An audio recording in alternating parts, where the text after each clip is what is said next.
Morning to you all. आज हम लोगों को हिंदी कहानी शुरू करनी है और मैंने कहा था कि मानसरोवर भाग 1 की पूस की रात से हम स्टार्ट करेंगे, लेकिन वहाँ तक पहुँचने में थोड़ा सा समय लगेगा, क्योंकि वहाँ पर पहुँचने के पहले हमें 3 चीज़ों को डिस्कस करना है। एक, जो तकनीकी टर्म इमर्ज करते, एक बार फिर से कहानियों के संदर्भ में, क्योंकि प्रीवियस ईयर के प्रश्नों को अगर आप जाकर के देखें तो यथार्थवाद पर अक्सर प्रेमचंद की कहानियां और यथार्थवाद पर प्रश्न उठा करके पूछे जाते हैं।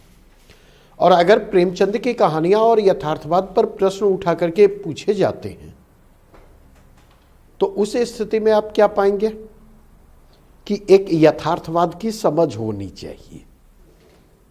ये प्रश्न गोदान उपन्यास पर भी पूछे जाएंगे और ऐसे प्रश्न प्रेमचंद की कहानियों पर भी पूछे जाएंगे। तो एक तो कंटेक्स्ट वह हुआ। दूसरा कंटेक्स्ट जो इमर्ज करता है कि अगर हम प्रेमचंद की कहानियों को डिस्कस कर रहे हैं तो बहुत विस्तार में नहीं, इन ब्रीफ हमारे और आपके लिए 2 चीजों को डिस्कस करना आवश्यक है। एक, प्रेमचंद के पहले हिंदी कहानियों की क्या स्थिति थी, क्योंकि प्रश्न उठाकर के पूछे जा सकते हैं हिंदी कहानी के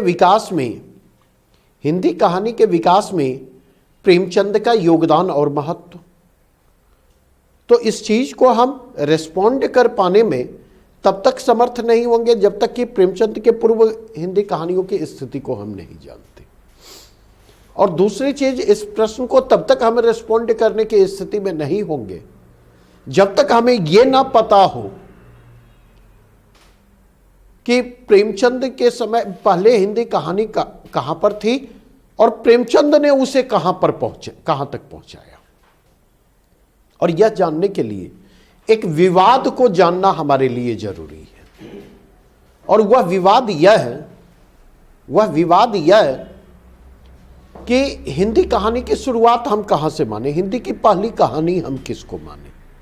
इतनी चीजों की चर्चा करने के बाद फिर मैं प्रेमचंद पर आऊंगा। और इतनी चीजों की चर्चा करते करते मुझे लगता है कम से कम आज का क्लास और कल का आधा क्लास गुजर जाएगा।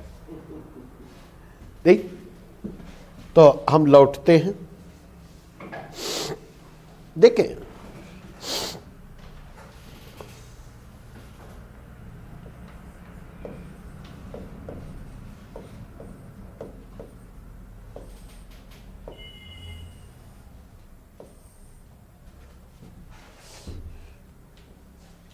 यथार्थवाद नहीं, अंग्रेजी में यथार्थवाद के लिए टर्म क्या यूज होता?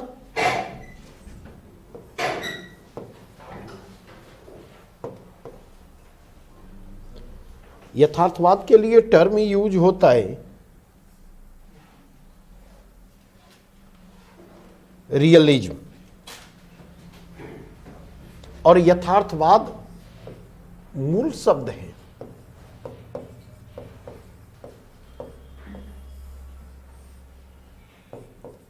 यथार्थ,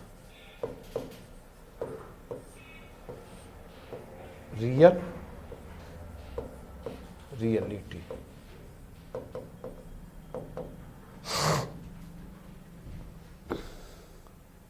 अक्सर ये कंफ्यूजन होता है देख कि जो कुछ है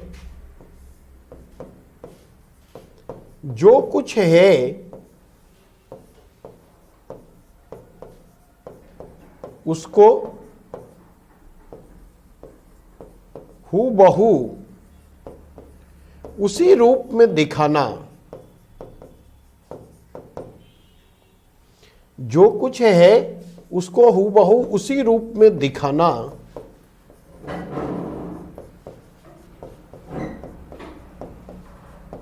यथार्थवाद है। अक्सर ये भ्रम होता, यह भ्रम है,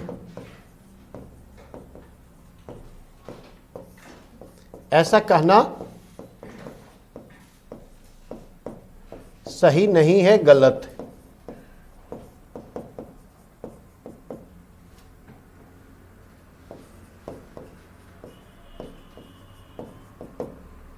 जो कुछ है उसको हूबहू उसी रूप में दिखाना, यह यथार्थवाद नहीं है। यथार्थवाद का यह काम नहीं है। तो मन में प्रश्न उठता होगा, अगर यह यथार्थवाद का काम नहीं है तो यह किसका काम है? तो जो कुछ है उसको हूबहू उसी रूप में दिखाना, यह यथार्थवाद नहीं है, यह प्रकृतवाद है।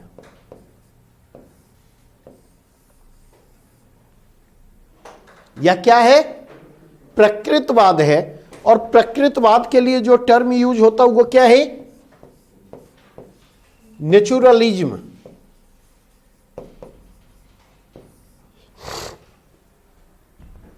तब आपके मन में प्रश्न उठेगा कि अगर जो कुछ है उसको हूबहू उसी रूप में दिखाना यथार्थवाद नहीं है, तो फिर यथार्थवाद क्या है? आखिर यथार्थवाद में होता क्या है? यथार्थवाद क्या है? यथार्थवाद में होता क्या है? तो अगर इसके कंटेक्स्ट में आप जाकर के देखें तो आप क्या पाएंगे? दरअसल यथार्थवाद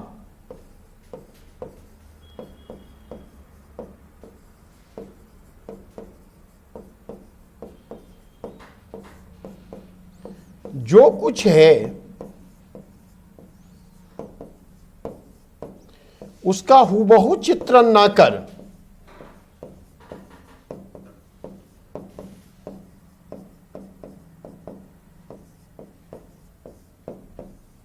उसका विवेक सम्मत चित्रण करता है।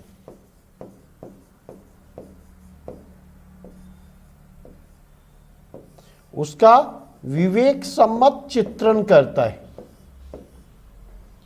उसका संतुलित चित्रण करता है।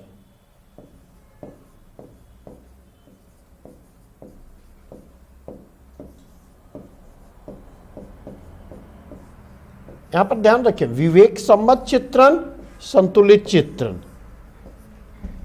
यह विवेक सम्मत चित्रण या संतुलित चित्रण जो है वह यथार्थवाद की विशिष्ट पहचान है। इसका मतलब यह है कि जो यथार्थवाद है, इस यथार्थवाद में ग्रहण और त्याग का विवेक मौजूद रहता।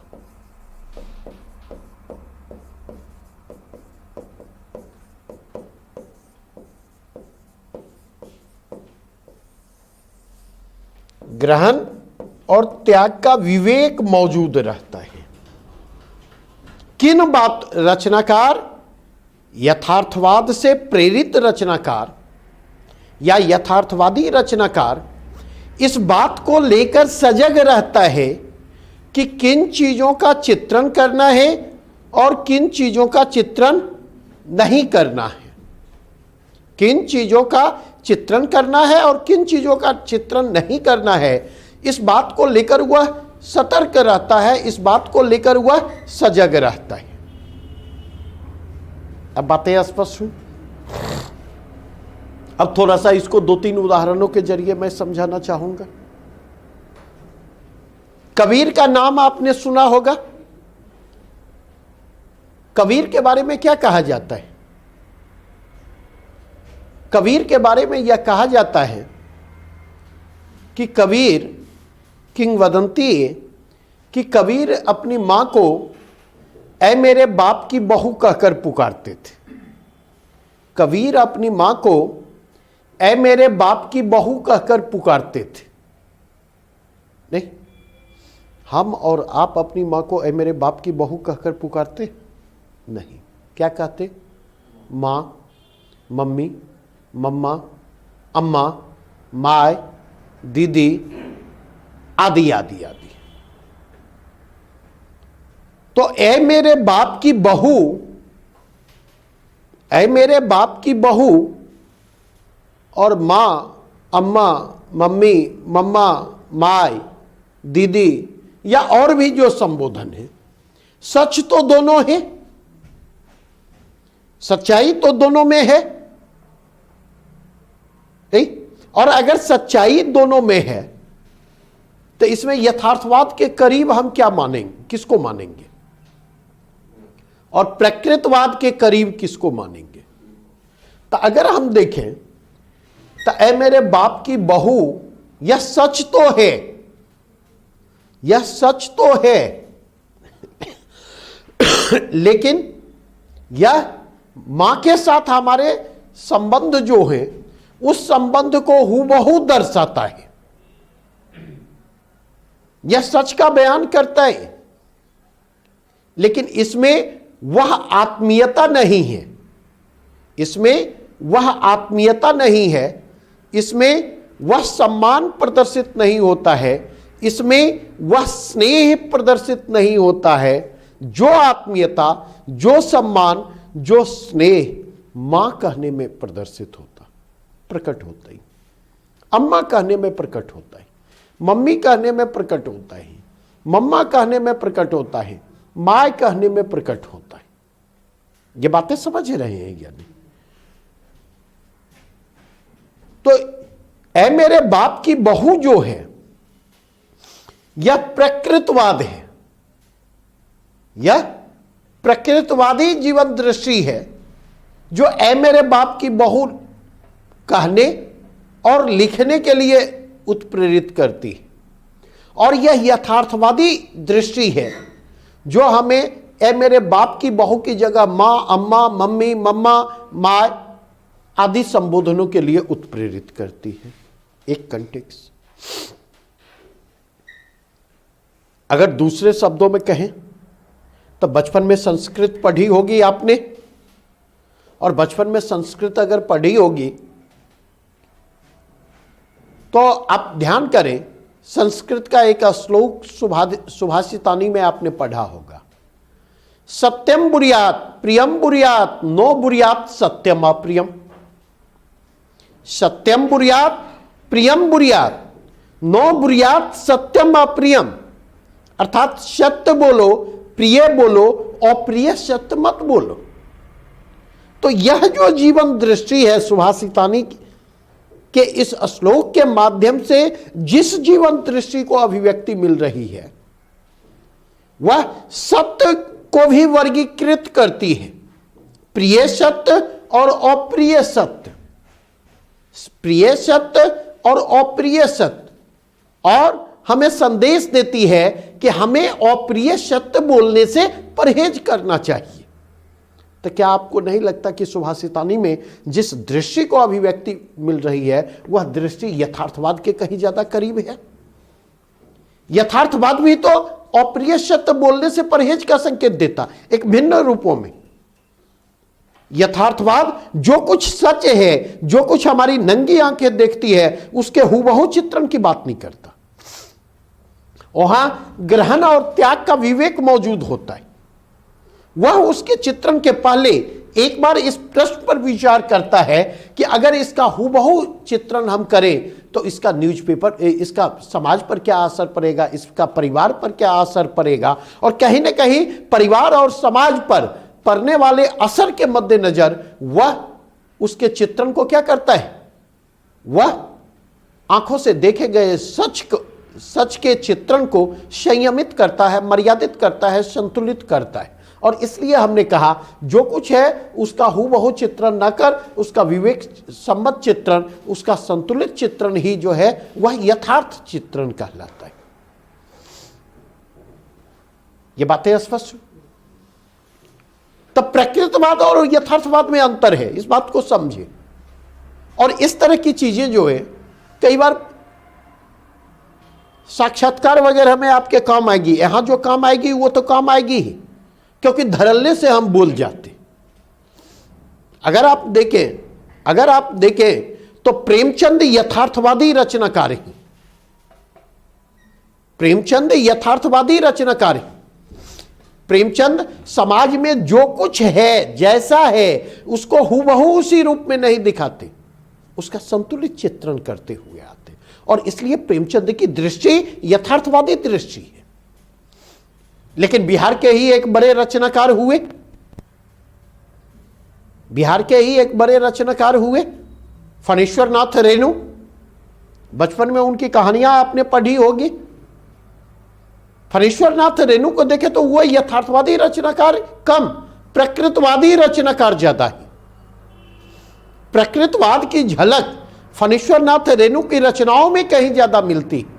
फणीश्वर नाथ रेणु की रचनाओं में अगर आप जाकर के देखें तो उन्होंने यथार्थ के हूबहू चित्रण की कोशिश की।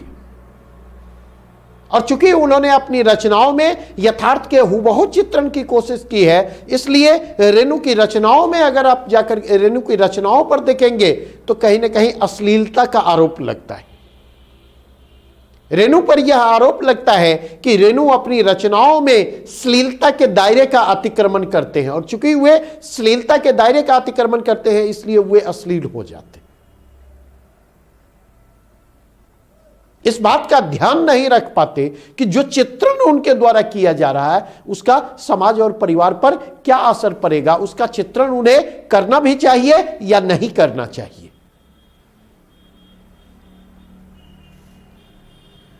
इतनी बातें स्पष्ट हुई। यहां तक में तो डाउट अब नहीं होना चाहिए।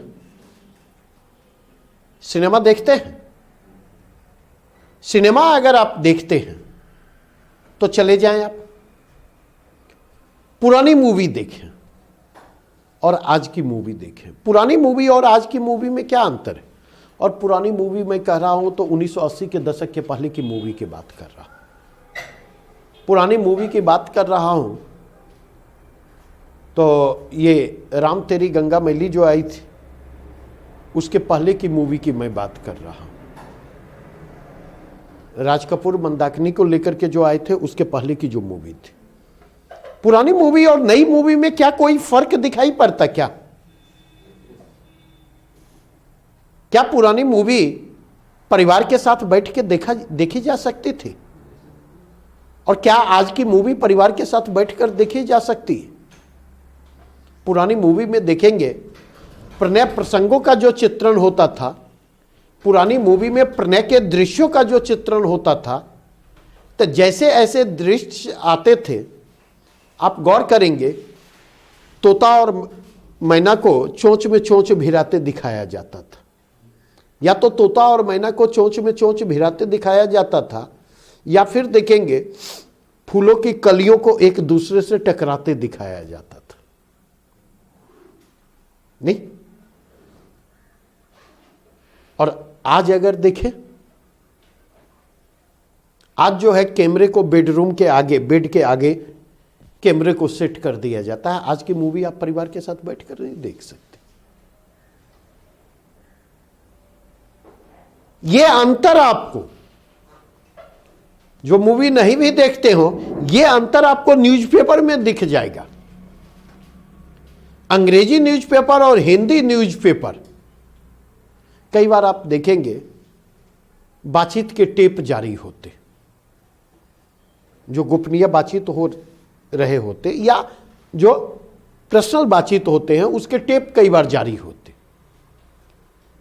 उस बातचीत के रिकॉर्ड को हिंदी न्यूज़पेपर भी प्रकाशित करते हैं और उस बातचीत के रिकॉर्ड को अंग्रेजी न्यूज़पेपर भी प्रकाशित करते हैं, लेकिन उस बातचीत के प्रति दोनों का नजरिया जो है वो अलग अलग होता।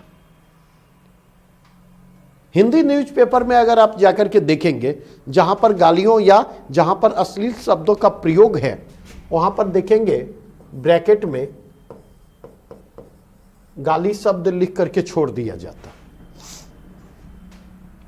और अंग्रेजी न्यूज़पेपर में अगर आप देखेंगे, जो पर्टिकुलर गाली दी गई है वो पर्टिकुलर गाली का लेटर मौजूद होता, फिर क्रॉस और फिर जो गाली का लेटर होता ये लेटर मौजूद होता। और इसकी मौजूदगी के कारण पाठक सहज ही क्या करता है, यह अंदाजा लगा पाने की स्थिति में होता कि किस गाली का प्रयोग किया जा रहा है, कौन सी गाली दी जा रही है। तो ये जो दृष्टि है यह किसके करीब है? हिंदी समाचार पत्रों की जो दृष्टि है वह किसके करीब है? तो हिंदी समाचार पत्रों की दृष्टि यथार्थवाद के करीब है, क्योंकि रिपोर्टिंग करते वक्त रिपोर्टर इस बात का ख्याल रख रहा है कि यह न्यूज़पेपर घर में जो है दादाजी भी पढ़ेंगे, दादी भी पढ़ेंगी, बहू भी पढ़ेगी, बेटा भी पढ़ेगा, बेटी भी पोता भी पढ़ेगा, पोती भी पढ़ेगी, बेटा भी पढ़ेगा, बहू भी पढ़ेगी। तो थोड़ा सा मर्यादा का ख्याल रखा जाए। लेकिन अंग्रेजी समाचार पत्र को देखेंगे तो उनके लिए वो मर्यादाओं से परे हैं, उन्हें इन सब चीजों की बहुत चिंता नहीं होती। तो ये वे पर्सपेक्टिव है जिस पर्सपेक्टिव में इसको देखा जाना चाहिए।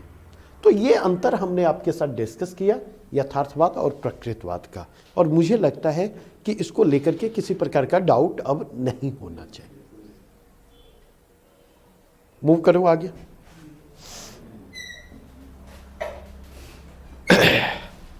अब यथार्थवाद के रूप।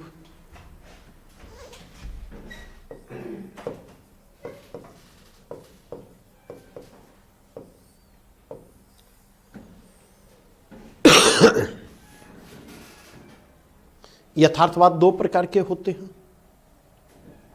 कौन कौन? तो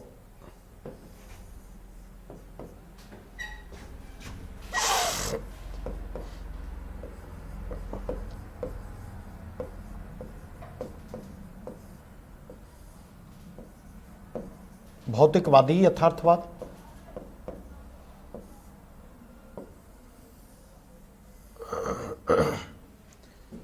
भौतिकवादी यथार्थवाद और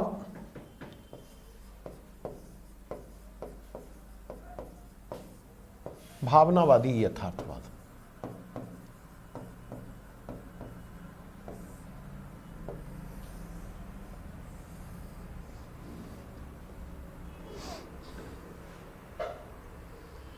भौतिकवादी यथार्थवाद और भावनावादी यथार्थवाद।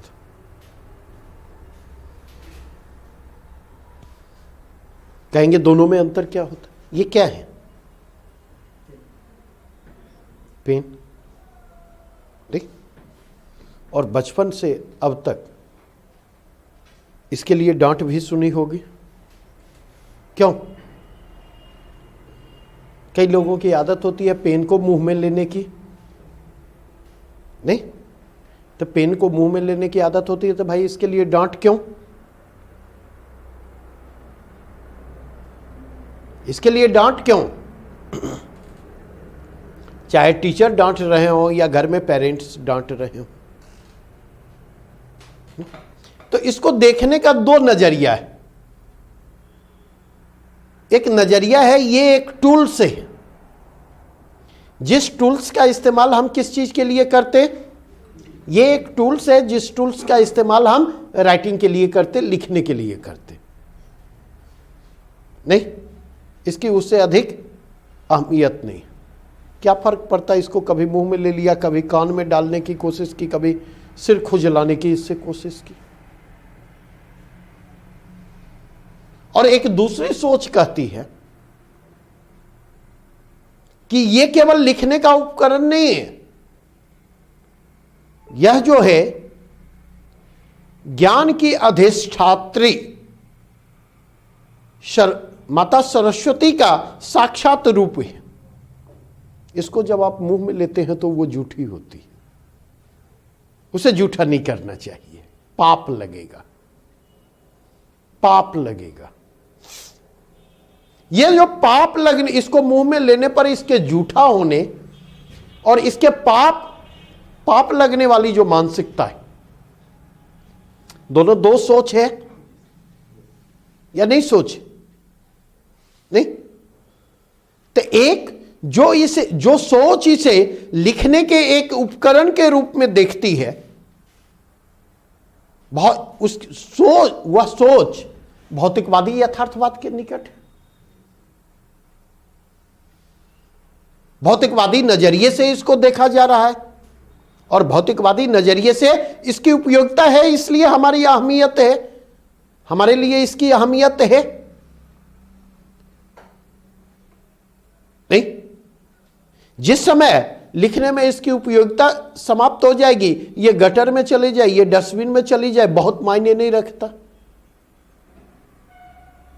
नहीं, लेकिन जो सोच इसे साक्षात सरस्वती का साक्षात रूप मानती है, अगर लिखने में इसकी उपयोगिता नहीं भी रहती तब भी यह सरस्वती का रूप है।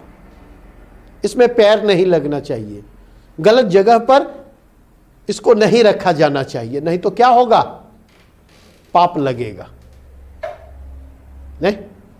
नहीं तो क्या होगा, सरस्वती माता नाराज हो जाएंगी। सरस्वती माता नाराज हो जाएंगी तो जो भी विद्या उन्होंने दिया है वो विद्या वापस ले लेंगे। तो यह सोच किसके अनुरूप है? यह सोच भावनावादी यथार्थवाद के अनुरूप है। नहीं? तो जो भौतिकवादी यथार्थवाद हैं, जो भौतिकवादी यथार्थवाद हैं,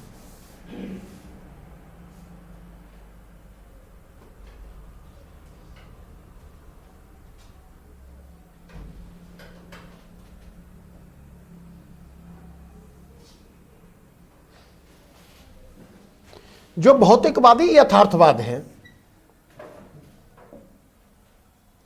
भौतिकवादी यथार्थवाद जो है वह पदार्थ को क्या मानता है?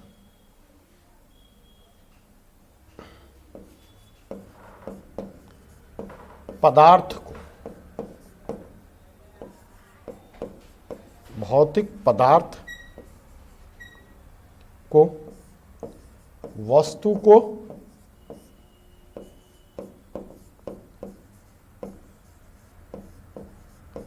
प्रमुखता देता है, और यह भावना को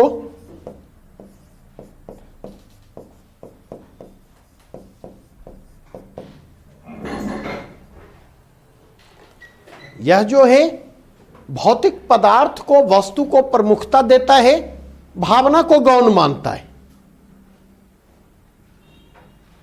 नहीं, जबकि इसको देखें, भावनावादी यथार्थवाद क्या है?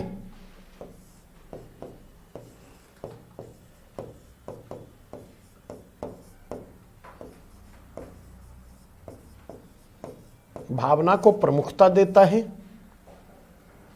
और भौतिक वस्तु को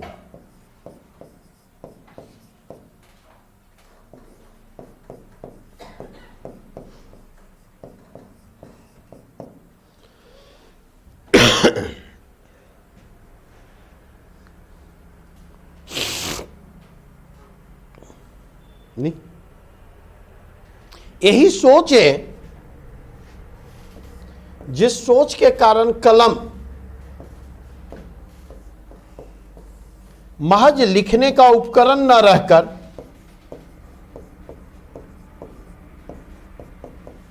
किसमें तब्दील हो जाता?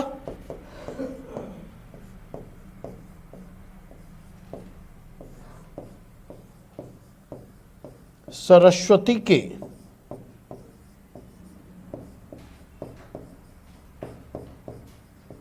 साक्षात रूप में तब्दील हो जाता।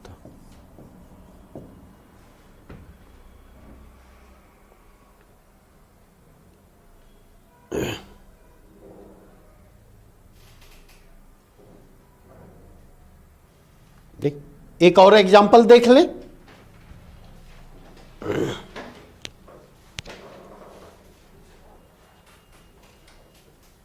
एक और एग्जाम्पल देख लें, एक व्यावहारिक जिंदगी से, फिर और एक आपकी पुस्तकों से।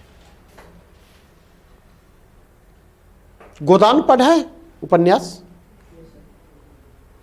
गोदान उपन्यास में राय साहब और होरी का जो संबंध है, राय साहब और होरी के संबंध को देखने का एक नजरिया होरी का है और उस संबंध को देखने का एक नजरिया गोबर का है, एक नजरिया नहीं होरी का है, और दूसरा नजरिया गोबर का है। नहीं, आप अगर देखें राय साहब होरी को किस में तब्दील कर देते? होरी से अपने दुख सुख की बात करते, और होरी से अपने दुख सुख की बात करते हुए होरी को संवेदित करते। नहीं, परिणाम क्या होता? होरी की संवेदना और सहानुभूति किसको मिलती है? होरी की सहानुभूति और संवेदना जो है वह राय साहब को मिलती। और अगर इसके कंटेक्स्ट में आप जाकर के देखने की कोशिश करें तो उसका परिणाम क्या होता? उसके मूल में राय साहब का भाव मौजूद क्या है? उसके मूल में राय साहब का भाव है, असामी जितने मन से असामी की बात सुनेगा उतने मन से कारकुन की बात नहीं। गौर करेंगे, असामी जितने मन से असामी की बात सुनेगा उतने मन से कारकुन की बात नहीं। असामी कारकुन का मतलब समझते हैं? जो जमींदारी होती है, जमींदारी होती है तो जमींदारी व्यवस्था के अंतर्गत जमीन का मालिक किसको माना जाता है? जमींदार को माना जाता है। और किसानों की स्थिति क्या होती है? उस जमींदारी क्षेत्र में आने वाले अन्य लोग जो होते हैं उनकी स्थिति क्या होती है? वे रैयत होते हैं, रैयत कहलाते हैं, उनको असामी कहा जाता। अब बात समझ में आई नहीं? तो रैयतों को जमींदारों को क्या देना पड़ता? मालगुजारी देनी पड़ती है जमीन के इस्तेमाल के बदले। अब अगर इसके कंटेक्स्ट में आप जाकर के देखें, वापस लौटे राय साहब के पास, तो होरी राय साहब का असामी है, रैयत है, राय साहब के जमींदारी क्षेत्र में रहता है। धनुष यज्ञ का आयोजन होना है, धनुष यज्ञ का आयोजन होना है, और धनुष यज्ञ के जरिए राय साहब इहलोक और परलोक दोनों को साधने की कोशिश करते। इहलोक और परलोक दोनों को साधने की कोशिश करते का मतलब यह कि धनुष यज्ञ का जो आयोजन होना है तो एक अपने आप में यह धार्मिक आयोजन है, भगवान भी खुश होंगे। और दूसरी ओर जो है धनुष यज्ञ का आयोजन जो है वह कहीं ना कहीं राय साहब के लिए शक्ति प्रदर्शन के माफिक है। उस आयोजन के जरिए वे अपने वर्ग के लोगों को अपने हैसियत का, उनके अपने वर्ग के लोगों के समक्ष अपने हैसियत का प्रदर्शन करना चाहते हैं, और अपने हैसियत का प्रदर्शन करते हुए वो अपना रोबदाब बढ़ाना चाहते हैं। तो स्वार्थ और परमार्थ दोनों सधायन है, इहलोक परलोक दोनों सधायन है। अब धनुष यज्ञ का आयोजन करना है, अपनी हैसियत का प्रदर्शन करना है राय साहब को, और धनुष यज्ञ के आयोजन पर जो शुल्क खर्च होगा, जो राशि खर्च होगी, वो राशि कहां से जुटाई जानी है? तो असामियों से हल पीछे चंदा 5 रुपए का बांध दिया गया, 5 रुपए चंदे की वसूली होगी। और चंदे की वसूली कौन करेगा? राय साहब के जो आदमी हैं वो चंदे की वसूली करेंगे। नहीं तो मालगुजारी की जो वसूली करता है उसको क्या कहा जाता है? कारिंदा। उसको कारिंदा कहा जाता, कारकुन कहा जाता। नहीं तो अगर आप देखें, कारकुन अगर असामियों तक पहुंचता है चंदे की वसूली के लिए, तो कई बार असामी क्या करते, रैयत क्या करते, नकर नुकर करते, क्योंकि वहां पर कारकुन जो है आता है उन्हीं के समूह से। लेकिन कारकुन जो है वहां पर वह कहीं ना कहीं जमींदार का प्रतिनिधि हो जाता है, और इसलिए जमींदारों के प्रति जो आक्रोश होता है अक्सर कारकुनों के सामने प्रकट होता है। नहीं, अक्सर देखेंगे कारकुन रैयतों के निशाने पर होते। इसलिए देखेंगे कि असामी जो है कारकुन की बातों को उतनी तवज्जो नहीं देते, डर से जितनी तवज्जो दे ले। नहीं तो एक आदमी ऐसा चाहिए ना, एक आदमी ऐसा चाहिए जो कांग्रेस में रहकर के भाजपा के लिए काम कर सके, भाजपा में रहकर के कांग्रेस के लिए काम कर सके। नहीं तो ठीक है, ऐसा ही एक आदमी चाहिए असामियों के बीच, जो असामियों के बीच से आता हो और जो राय साहब के लिए काम करे। ऐसा आदमी कौन हो सकता राय साहब की नजरों में? तो ऐसा आदमी होरी हो सकता है कि होरी बेचारा भोला भाला सीधा साधा है। होरी भोला भाला सीधा साधा है, होरी के पास बहुत समझ नहीं है इसकी। नहीं, और राय साहब गोल गोल बतिया रहे हैं होरी से, सुख दुख की बात बतिया रहे हैं। और अपेक्षा राय साहब की क्या है? राय साहब के दो उद्देश्य सध रहे। एक तो यह अपने दुख सुख, अपनी पीड़ा वेदना अपने वर्ग के लोगों से बैठ करके नहीं बतिया सकते। क्यों नहीं बतिया सकते? इसलिए अपने वर्ग के लोगों से बात नहीं कर सकते क्योंकि वो उसका मजाक उड़ाएंगे। अपने वर्ग के लोगों, अपने समकक्षों के साथ बैठ करके बात करने से उनका ओहदा कम हो जाएगा, उनकी अहमियत कम हो जाएगी, तो इसलिए वो वहां बात नहीं कर सकते। होरी से इसलिए बात करते हैं कि एक तो मन भी हल्का हो जाता, एक फायदा यह होता है शेयर कर पाते हैं, और दूसरा फायदा इसका क्या होता? होरी को लगता है राय साहब हमें अहमियत दे रहे हैं, और होरी को जब लगता है राय साहब हमें अहमियत दे रहे हैं, और लोग भी जब देखते हैं कि होरी का राय साहब के यहां आना जाना है,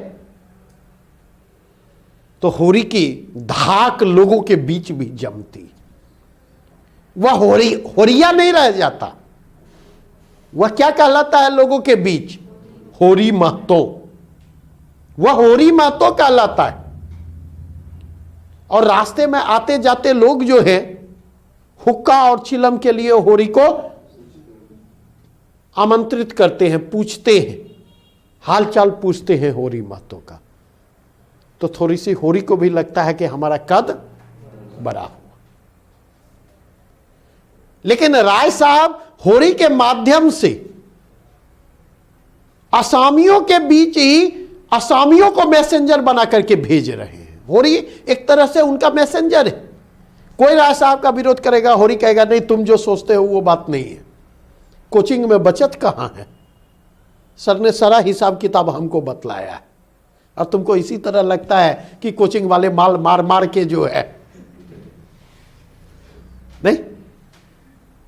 तो 10 आदमी के बीच ये बात बोलेगा, 10 पर प्रभाव नहीं पड़े, 2 पर पड़ेगा, 4 पर पड़ेगा।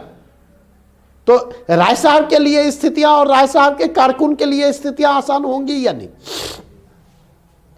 तो राय साहब के साथ अपने संबंध को देखने का होरी का नजरिया क्या है? भावनावादी है। वह भावनावादी यथार्थवादी नजरिए से राय साहब के साथ अपने संबंधों को देखता है होरी। और इसलिए देखे उसकी बहस गोबर से भी होती है, तिखी बहस होती है कि तुमको लगता है राय साहब जमींदार हैं, राजा आदमी है, तुम क्या जानो राय साहब बेचारे कितने दुखी रहते। गोबर से हुआ भीड़ जाता। लेकिन इस संबंध को लेकर गोबर की जो सोच है वो क्या है? वो भावनावादी नहीं है। उसकी सोच भौतिकवादी यथार्थवाद के करीब है। इस संबंध को लेकर राय साहब की सोच जो है पर्टिकुलर इस मोमेंट पर भौतिकवादी यथार्थवादी है, क्योंकि असामी जितने मन से असामी की बात सुनेगा उतने मन से कारकुन की नहीं। यह दूसरा उदाहरण है। एक तीसरा उदाहरण दे। अब उम्र के जिस पड़ाव पर आप हैं, तो शादी विवाह के लिए या तो दबाव बढ़ रहे होंगे या दबाव बढ़ने वाले होंगे। तो अक्सर ऐसे समय में देखेंगे क्या होता है, अक्सर ऐसे समय में होता है नहीं। और आज का जो दौर चल रहा, आज का जो माहौल चल रहा है नहीं, आज के माहौल में पटना वो नहीं है जो हम लोगों ने देखा था, बहुत बदल चुका है। पटना और दिल्ली के बीच का फर्क जो है नहीं, शाम में पटना कैफे पर खड़े हो जाइए या यहां पर खड़े हो जाइए, पटना कैफे के हालात को देखें, आपको पता चल जाएगा। दिन में ठंड का समय, दिन में पटना के पार्कों में चले जाइए, हालात दिख जाएंगे। मतलब यह कि अब अगर आप देखें तो प्रेम संबंध है खुलेआम यहां भी परवान चढ़ने लगे। तो पिताजी शादी के लिए दबाव बनाते हैं और आप चाहते हैं कि नहीं शादी हम उसी से करें जिससे प्रेम करें नहीं। तो पिताजी क्या कहते हैं, पिताजी कहते हैं कि इसी दिन के लिए हमने ये किया था, क्या क्या नहीं तुम्हारे लिए किया, तुमको पटना भेजने के लिए, तुमको पढ़ाने लिखाने के लिए हमने क्या क्या नहीं किया नहीं। तो प्रकारांतर से वो क्या कर रहे हैं, एक इमोशनल प्रेशर आप पर क्रिएट कर रहे हैं, एक इमोशनल प्रेशर आप पर क्रिएट कर रहे हैं। और टिपिकल टर्म में कहो तो ये एक प्रकार का इमोशनल ब्लैकमेल है, क्योंकि बाप बाप होता है नहीं। लेकिन आप ठहरे कलयुगी बेटा, आप ठहरे, हम ठहरे कलयुगी बेटा। हम कहते हैं आपने कौन उपकार कर दिया, कौन, आप दिल्ली पब्लिक स्कूल में आपने हमको पढ़ाया है, सब पता है नहीं, पता है सब। और दूसरी बात, आपने कौन उपकार कर दिया, हर बाप अपने बेटे के लिए करता है, हम भी अपने बेटे के लिए करेंगे, हम भी अपने बेटे के लिए करेंगे। और तीसरी बात, आप जोर लीजिए कितना खर्च है आपका हमारे ऊपर, पैदा होने से लेकर के अब तक। थोड़ा सा समय दे दीजिए, पाए पाए आपका चुका दूंगा, कोई आसान नहीं लूंगा नहीं। एक रिएक्शन ये हुआ, और एक दूसरा रिएक्शन, पापा मैं उससे बहुत प्यार करता हूं और मैं शादी करूंगा तो उसी से, और नहीं तो नहीं करूंगा, और शादी होगी तो आपकी मर्जी से, नहीं तो नहीं होगी नहीं। तो अब क्या हुआ, जो धर्म संकट थोड़ी देर पहले पिताजी ने आपके सामने उत्पन्न करने की कोशिश की, अब धर्म संकट आपने उत्पन्न किया, साबित कर दिया कि बेटा बेटा होता है नहीं। बाप ने इमोशनल कार्ड खेला, आपने भी खेल दिया। आपकी मर्जी के विरुद्ध मैं नहीं जाऊंगा, आपकी मर्यादा से कोई समझौता स्वीकार्य नहीं है। यह किसी को कहने का मौका नहीं दूंगा कि बेटा बाप के हाथ से निकल गया, फलना का बेटा, यह मौका मैं नहीं दूंगा। लेकिन आपसे जितना प्यार करता हूं उतना ही उससे भी प्यार करता हूं। मैं शादी ही नहीं करूंगा, मैं प्रण करता हूं। अब बारी किसकी होगी बैकफुट पर जाने की, अब पिताजी के बैकफुट पर जाने की। तो ये जो दो तरह का रिएक्शन है कि आपका पाए पाए चुका दूंगा नहीं, और ना मैं आपको छोड़ सकता ना मैं उसको छोड़ सकता, ऐसी स्थिति में दोनों को ना छोड़ना पड़े, मैं शादी ही नहीं करूंगा। ये दो रिएक्शन है, और ये दोनों रिएक्शन जो है जीवन के प्रति दो नजरिए का प्रतिनिधित्व करते। पाए पाए चुकाने वाला नजरिया जो है भौतिकवादी यथार्थवादी नजरिए का प्रतिनिधित्व करता, जहां पर आपके लिए ना तो संबंधों की अहमियत रह जाती है, ना आपके लिए संवेदनाओं की अहमियत रह जाती, ना संबंधों की अहमियत रह जाती, ना संवेदनाओं की अहमियत रह जाती। और अगर ऐसा होगा तो मेरे जैसा बाप होगा, कहेगा भाड़ में जाओ, अपनी जिंदगी संभालो, जी लो अपनी जिंदगी। आज दिन से ना मुझे तुमसे मतलब है, ना तुम मुझसे मतलब रखना। मतलब ये मत सोचिएगा कि अब तो, लेकिन एक बाप की प्रकृति जब शादी की बात उठी तो मतलब मुझे लगता पिताजी से मेरी जोरदार बहस एक ही बार हुई है फोन पर 45 मिनट तक। उसके बाद उन्होंने फोन काट दिया, अगले 3 दिन तक बात नहीं की। नहीं, घर में खाना पीना छोड़ दिया। नहीं तो घर में खाना पीना छोड़ दिया, तो अब मेरे लिए धर्म संकट वाली बात। तो दो दुविधा थी, या तो खुद को तोड़ूं या उनको तोड़ूं। उनको टूटते देखा, तोड़ नहीं सकता था, तो खुद को तोड़ने का निर्णय लिया। तो इस चीज को आप समझने की कोशिश करें, इस चीज को समझने की कोशिश करें कि ये दो नजरिए हैं, भौतिकवादी यथार्थवाद और भावनावादी यथार्थवाद। एक नजरिया भौतिकवादी यथार्थवाद जो है वस्तु को प्रमुखता देता है, पदार्थ को सत्य मानता है, भावनाएं वहां पर गौण हो जाती। देख, आज हमारा आपका संबंध क्या हो रहा है? आज हमारा आपका संबंध जो है इस डायरेक्शन से इस डायरेक्शन की ओर मूव कर रहा है। मैं जो है सर्विस प्रोवाइडर हूं, आप कस्टमर हैं। मैं सर्विस प्रोवाइडर हूं और आप कस्टमर है। पटना में थोड़ी चीजें बची हुई हैं, दिल्ली में लगभग चीजें आ चुकी हैं, हिंदी मीडियम में थोड़ी चीजें बची हुई हैं, अंग्रेजी मीडियम में पूरी तरह से आ चुकी है। यह सोच, अगर ऐसा कुछ मिल जाता है तो उसको एक्सेप्शन मान ले। अब ना तो हम गुरु शिष्य रहे, ना ही हम शिक्षक छात्र रहे, हम सर्विस प्रोवाइडर में तब्दील हो गए और आप कस्टमर में तब्दील हो गए। आपने पे किया है, आपको हमें सर्विस देना है। अर्थात यह भौतिकवादी नजरिया जो है वह संबंधों को क्या कर रहा है? संबंधों की पुनर्व्याख्या कर रहा है। और संबंधों की यह पुनर्व्याख्या जो है संबंधों की दशा और दिशा को निर्धारित करने का काम कर रहा है। आगे बढ़ूं यहां से।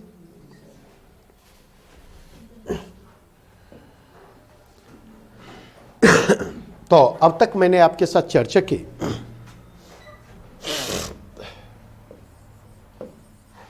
प्रकृतवाद। प्रकृतवाद से हमने अपनी चर्चा को आगे बढ़ाया यथार्थवाद।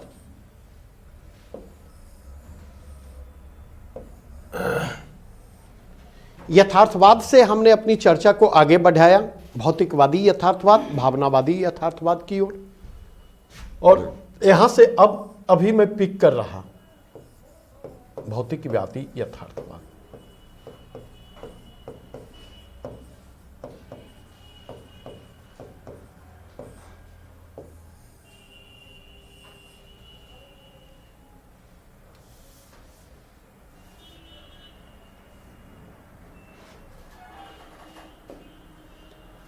यही भौतिकवादी यथार्थवाद जो है आगे चलकर किसमें विकसित होता? तो यही भौतिकवादी यथार्थवाद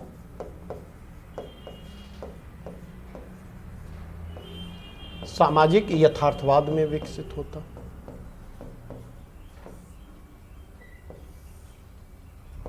जिसे आलोचनात्मक यथार्थवाद भी कहते, जिसे आलोचनात्मक यथार्थवाद भी कहते।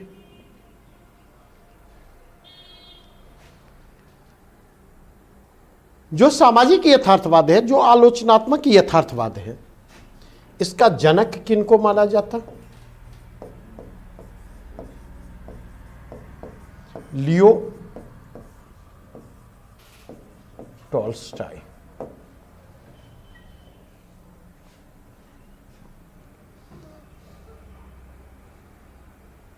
नहीं, यह जो आलोचनात्मक यथार्थवाद है, जो सामाजिक यथार्थवाद है, यह क्या करता है?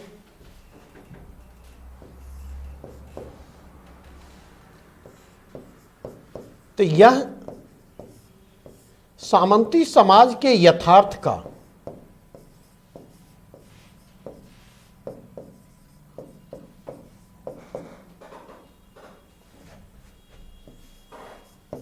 आलोचनात्मक विश्लेषण करता है।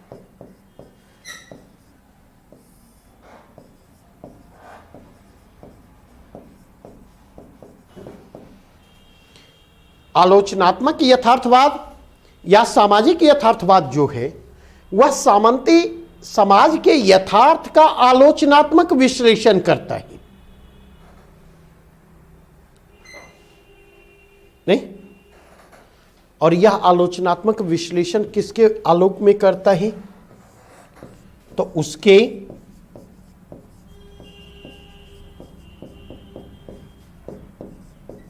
गुण दोषों के आलोक में।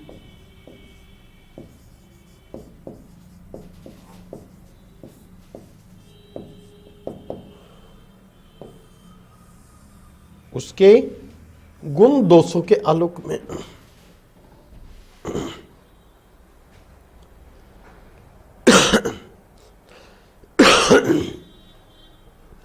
अगर हम देखें भारतीय संदर्भ में प्रेमचंद का जो यथार्थवाद है वह क्या है? भारतीय संदर्भों में अगर आप जाकर के देखें तो प्रेमचंद का यथार्थवाद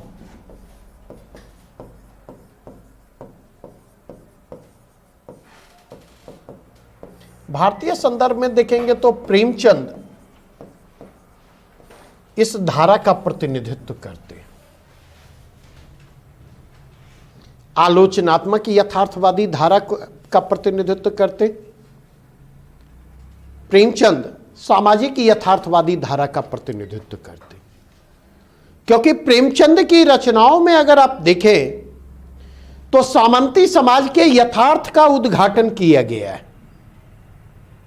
उसके गुण दोष के आलोक में उस यथार्थ का वहां पर उद्घाटन किया गया है। और सामाजिक यथार्थ के उद्घाटन का उनका नजरिया क्या होता है? आलोचनात्मक होता है। तथ्यों के आलोक में, गुण दोषों के आलोक में वे उस समाज के यथार्थ का उद्घाटन करते। अब अगर आप जाकर के देखें यहां पर तो आप यह पाएंगे एक और टर्म प्रेमचंद के यथार्थवाद के लिए प्रयोग में लाया जाता। और यह ध्यान रखेंगे जब आंसर आप लिखेंगे, मान लीजिए प्रश्न उठा करके पूछा जाता, लिख ले प्रेमचंद की कहानियों में मौजूद, प्रेमचंद की कहानियों में मौजूद, प्रेमचंद की कहानियों में मौजूद यथार्थवाद के विविध पक्षों का, यथार्थवाद के विविध पक्षों का उद्घाटन करें। प्रेमचंद की कहानियों में मौजूद यथार्थवाद के विविध पक्षों का उद्घाटन करें।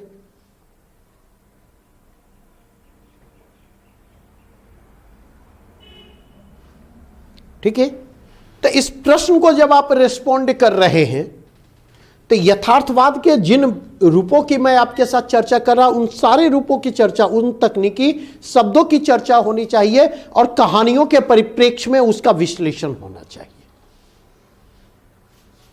तो प्रेमचंद का जो यथार्थवाद है उसके लिए एक और टर्म यूज होता,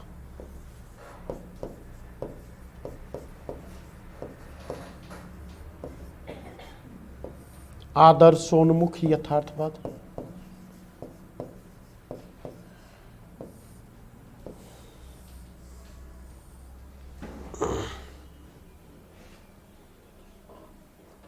आदर्शोन्मुख यथार्थवाद क्या कहेंगे? तो आदर्शोन्मुख यथार्थवाद कहेंगे यथार्थवाद का वह रूप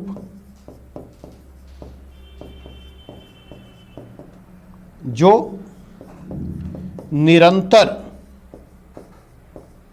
आदर्शों की ओर अग्रसर है।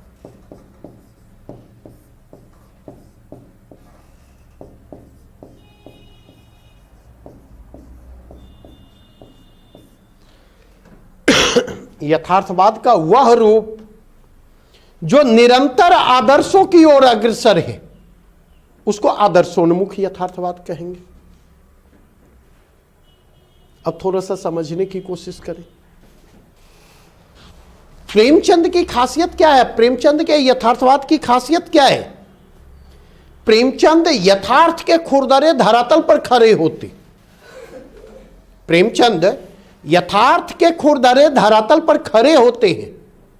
उनके पैर यथार्थ की जमीन पर होते हैं और उनकी नजरें आसमान की ओर टिकी होती हैं। उनके पैर यथार्थ की जमीन पर होती है, खड़े होते, और उनकी नजरें आसमान की ओर टिकी होती। जमीन यथार्थ का प्रतिनिधित्व है और आसमान आदर्श का प्रतिनिधित्व। अर्थात प्रेमचंद यथार्थ के धरातल पर खड़े होकर के आदर्शों को हासिल करना चाहते। यथार्थ के धरातल पर खड़े होकर के आदर्शों को धारण करना चाहते हैं, आदर्शों को यथार्थ की जमीन पर उतारना चाहते। आदर्श और यथार्थ का फर्क समझ में आता है? आदर्श क्या है, यथार्थ क्या है?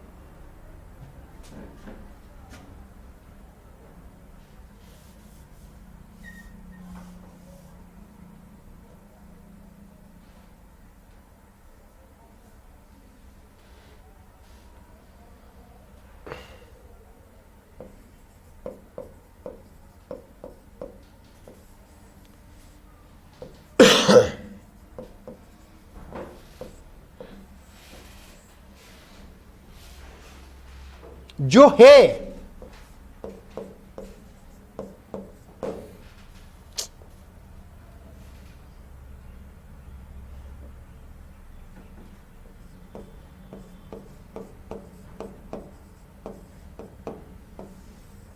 वह क्या है? यथार्थ है। और जो होना चाहिए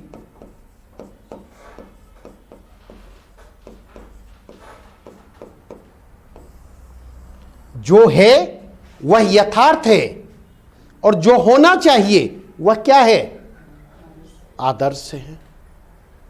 अंग्रेजी में अगर कहें तो टू बी यथार्थ है और शुड बी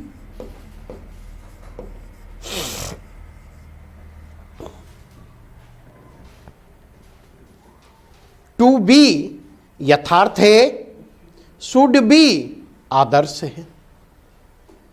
अब बातें स्पष्ट हुई या नहीं है?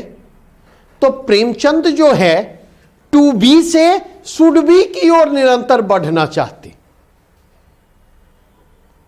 और टू बी और शुड बी के बीच की दूरियों को कम करने की कोशिश करते हैं प्रेमचंद। इसलिए उनका यथार्थवाद क्या है?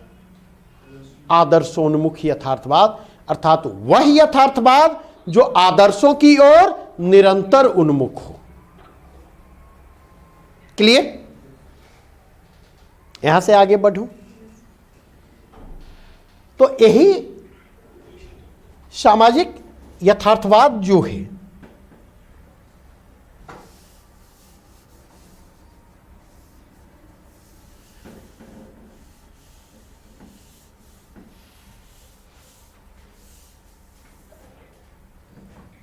यही सामाजिक यथार्थवाद आगे चलकर किसमें विकसित होता?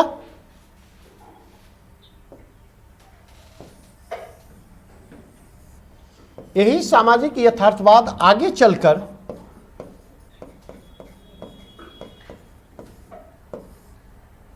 समाजवादी यथार्थवाद में विकसित होता।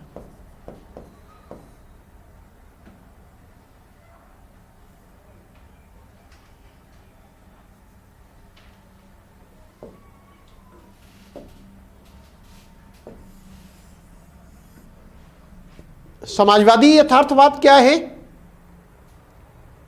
समाजवादी यथार्थवाद क्या है?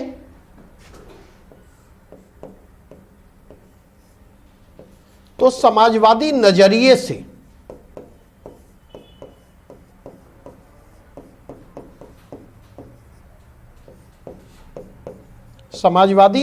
से सामाजिक यथार्थ का विश्लेषण।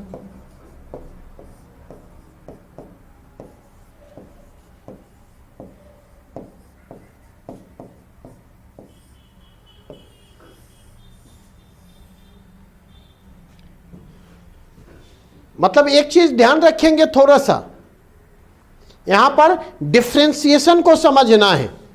सामाजिक यथार्थवाद और समाजवादी यथार्थवाद, कॉमनिटी क्या है? सामाजिक यथार्थवाद और समाजवादी यथार्थवाद दोनों में समानता क्या है? तो यह समानता है दोनों में सामाजिक यथार्थ का विश्लेषण होता।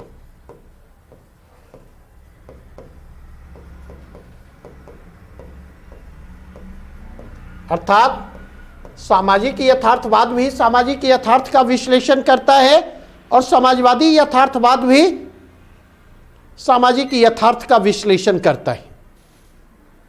बस फर्क क्या है? दोनों में फर्क क्या है? तो फर्क है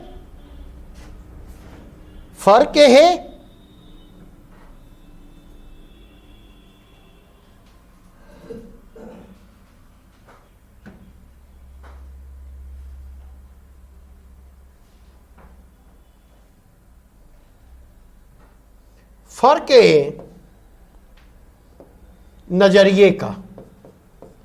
डिफरेंस क्या है? नजरिए का। सामाजिक यथार्थवाद में नजरिया क्या है? सामाजिक यथार्थवाद में नजरिया आलोचनात्मक होता और समाजवादी यथार्थवाद में नजरिया क्या होता है?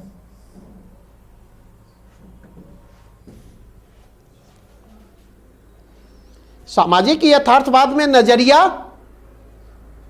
आलोचनात्मक होता नहीं। आलोचनात्मक नजरिए का मतलब गुण दोषों का सम्यक विश्लेषण होता है। जहां पर कमियां होगी आलोचना होगी, जहां पर अच्छाइयां होंगी उसकी प्रशंसा होगी। नहीं समाजवादी लेकिन यहां पर देखें नजरिया समाजवादी होता। समाजवादी नजरिए का मतलब समझते या नहीं? समाजवादी नजरिए का मतलब समझते नहीं? समाजवादी नजरिए का मतलब क्या है?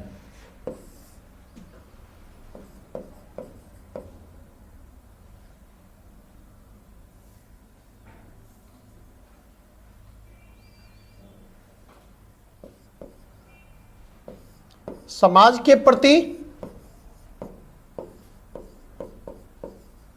वर्गबद्ध दृष्टि। समाजवादी नजरिए का मतलब है समाज के प्रति वर्गबद्ध दृष्टि या वर्गीय दृष्टिकोण।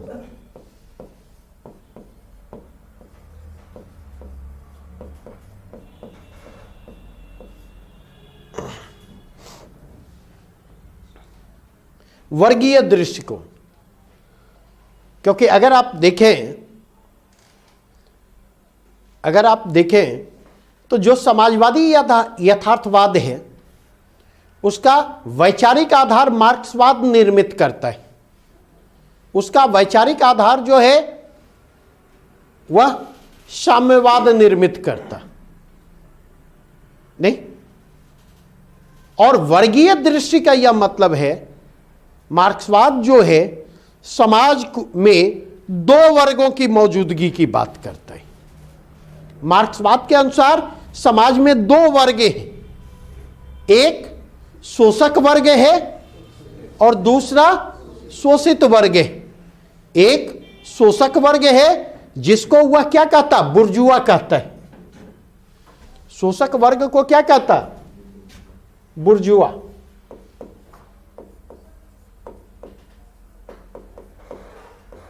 और दूसरा वर्ग क्या है, शोषित। शोषित को वह क्या कहता, सर्वहारा।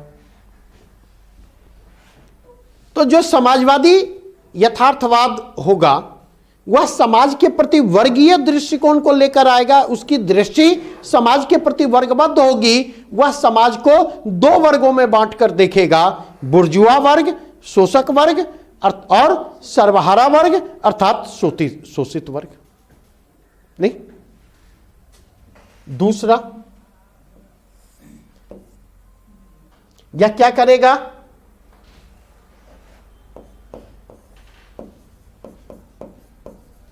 शोषक वर्ग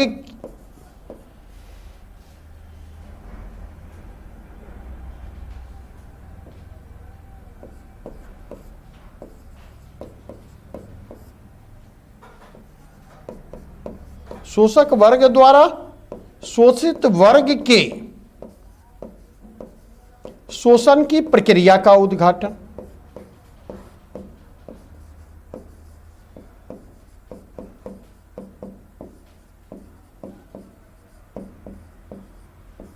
यह क्या करेगा, शोषक वर्ग के द्वारा शोषित वर्ग का जो शोषण किया जा रहा है वह उस शोषण की उस प्रक्रिया का उद्घाटन करेगा। शोषण की उस प्रक्रिया के उद्घाटन में रुचि होगी। नहीं, इसके जरिए ये क्या करेगा,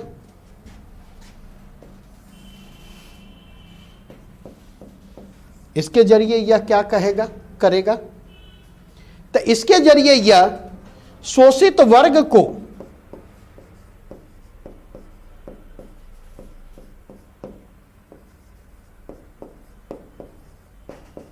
शोषण और शोषण के कारणों से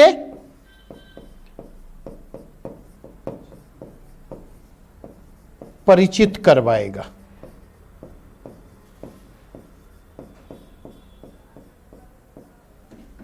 थोड़ा सा इसको ऊपर कर दूं।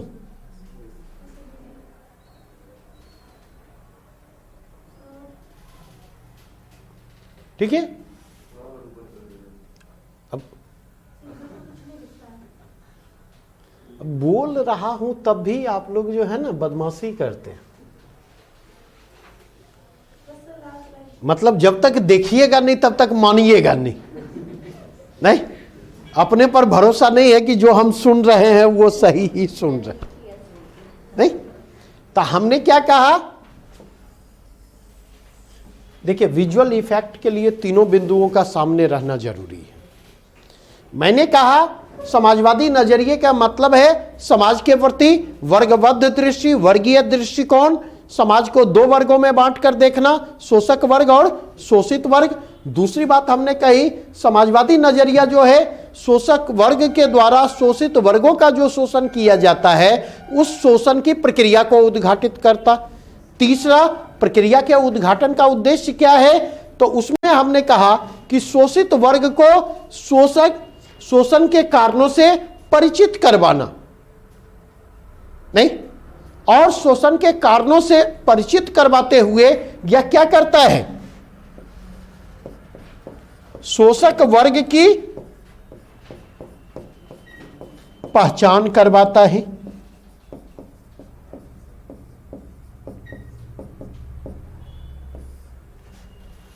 शोषक वर्ग की पहचान करवाता है। शोषक वर्ग की पहचान करवाता हुआ शोषक वर्ग के विरुद्ध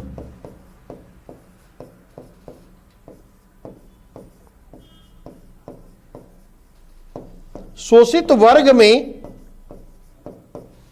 घृणा का संचार करता है।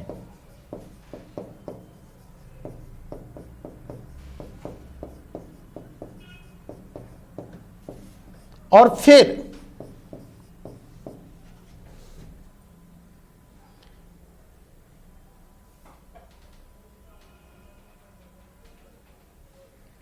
और फिर उन्हें शोषक वर्ग के विरुद्ध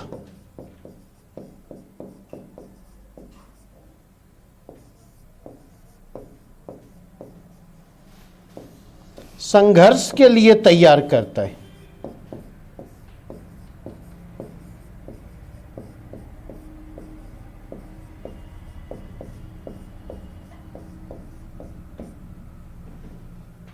और फिर उन्हें शोषक वर्ग के विरुद्ध संघर्ष के लिए तैयार करता है, वर्ग संघर्ष के लिए तैयार करता है, सर्वहारा क्रांति के लिए तैयार करता है।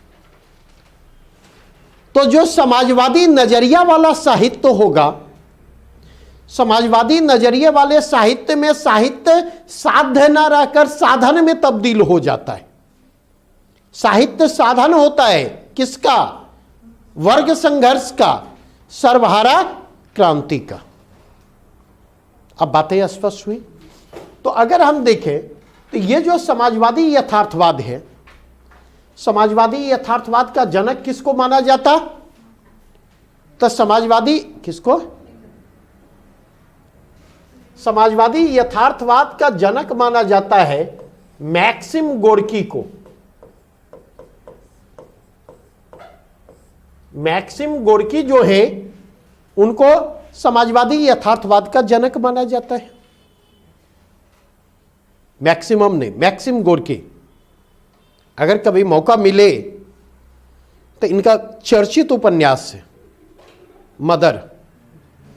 इनका चर्चित उपन्यास है मदर। अगर मौका मिले तो मदर को जरूर पढ़ें। ठीक है, राजकमल ने इसका मदर का हिंदी अनुवाद लाया है, आसानी से उपलब्ध है। ठीक है, तो अगर हम इसके परिप्रेक्ष्य में देखें, अब थोड़ा सा रुक करके प्रेमचंद की ओर इशारा कर दें। अब तक जितनी हमने चर्चा की, हमने आपके साथ सामाजिक यथार्थवाद की चर्चा की। प्रेमचंद को सामाजिक यथार्थवादी धारा का कहानीकार और उपन्यासकार माना जाता, नंबर 1। नंबर 2, जो काम लियो टॉल्स्टॉय ने रूसी साहित्य में किया, रूसी समाज के लिए किया, वही काम प्रेमचंद ने भारतीय समाज में किया, भारतीय समाज के लिए किया। प्रेमचंद के यथार्थवाद को आलोचनात्मक यथार्थवाद भी कहा जाता, नंबर 2।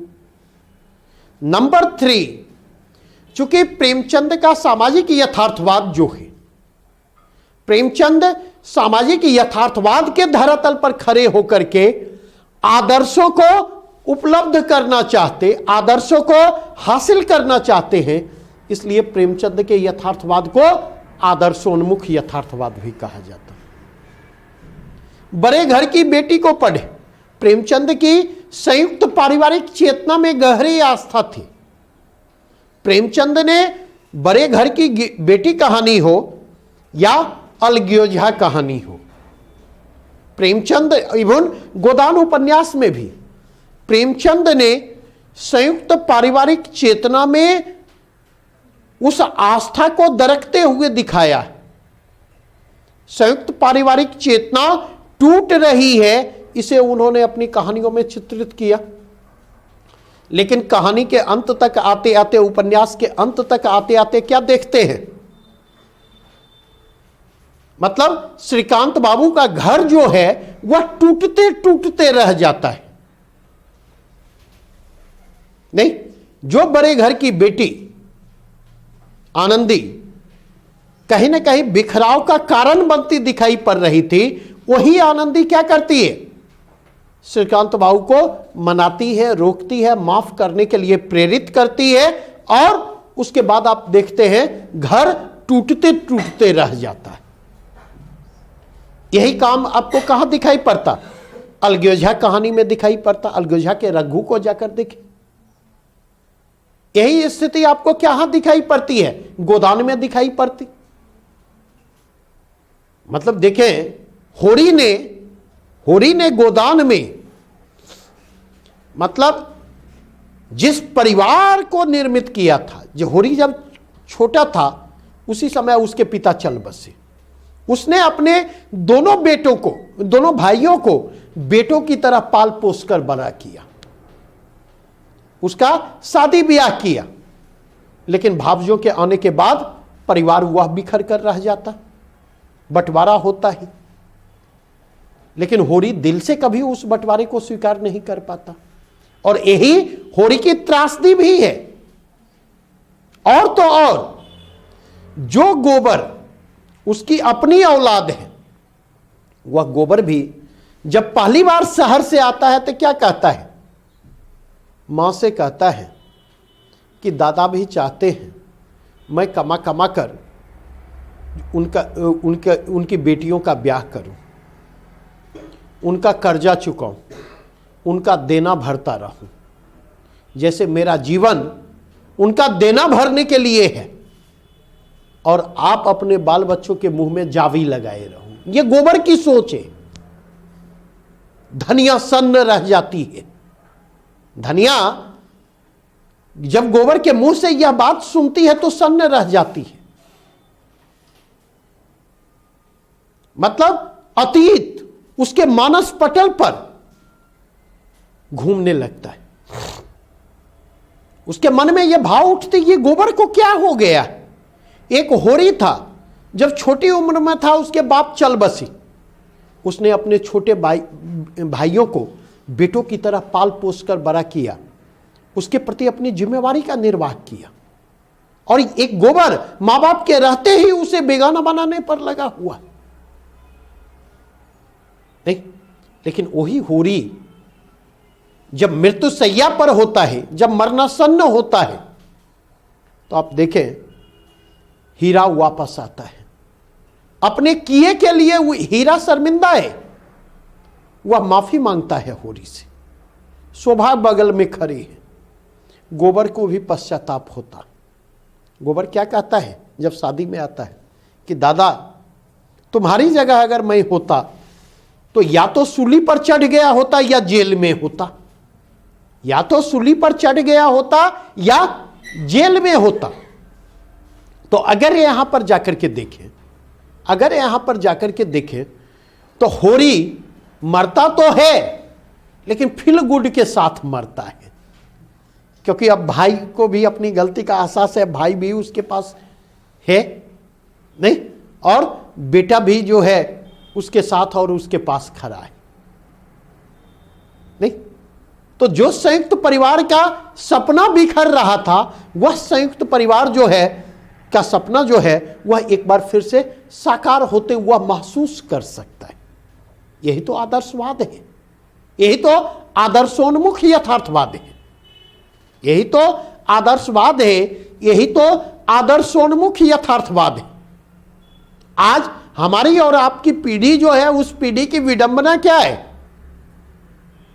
आज हमारी और आपकी पीढ़ी जो है, उस पीढ़ी की विडंबना यह है, उस पीढ़ी की विडंबना यह है कि हम भौतिक जीवन की आपाधापी में इस कदर शामिल हो चुके हैं कि हमारे पास अपने बच्चों तक के लिए समय नहीं है, अपने मां बाप तक के लिए समय नहीं है, और न इतनी संवेदना शेष रह गई है, न संबंधों की इतनी अहमियत रह गई है कि बच्चों और बुजुर्गों को एक जगह इकट्ठा कर दे तो हमारा काम भी आसान हो जाएगा और दोनों की एक दूसरे की जरूरतें भी पूरी हो जाएंगी। बच्चे को अनुभव की लाठी मिल जाएगी और बुजुर्गों को बच्चों के रूप में भावनात्मक संबल मिल जाएगा नहीं। लेकिन बुजुर्ग तो ठहरे कबाब में हड्डी, बुजुर्ग ठहरे कबाब में हड्डी, हम उनको कैसे स्वीकार करें। तो अगर इस कंटेक्स्ट में देखें, अच्छा इतना ही नहीं, प्रेमचंद की कहानियों में जाकर के देखें तो यथार्थवाद के यही तीन रूप नहीं है। प्रेमचंद के कहानियों में, प्रेमचंद के उपन्यासों में समाजवादी यथार्थवाद भी मौजूद है। समाजवादी यथार्थवाद की झलक भी प्रेमचंद की रचनाओं में दिखाई पड़ती। याद करें गोदान में आगे पूस की रात कहानी चर्चा मैं करूंगा, संभवतः कल या परसों। तो अगर उसके कंटेक्स्ट में आप जाकर के देखें तो आप क्या पाएंगे? होरी क्या कहता है?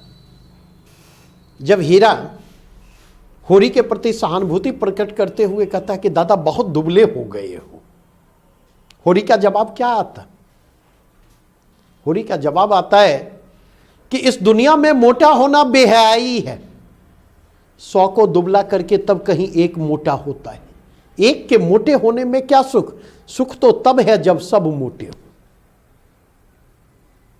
इस दुनिया में मोटा होना बेहयाई है, 100 को दुबला करके तब एक मोटा होता है। एक के मोटे होने में क्या सुख? सुख तो तब है जब सब मोटे हो। यहां पर अगर होरी को देखें तो होरी की यहां पर अगर देखें तो प्रेमचंद की दृष्टि समाजवादी यथार्थवाद के कहीं ज्यादा करीब दिखाई पड़ती। जब प्रेमचंद लिखते हैं जिस समाज में मेहनत करने वाले, कफन कहानी में लिखते हैं ना घिशु और माधव की चर्चा करते हुए कि जिस समाज में मेहनत करने वाले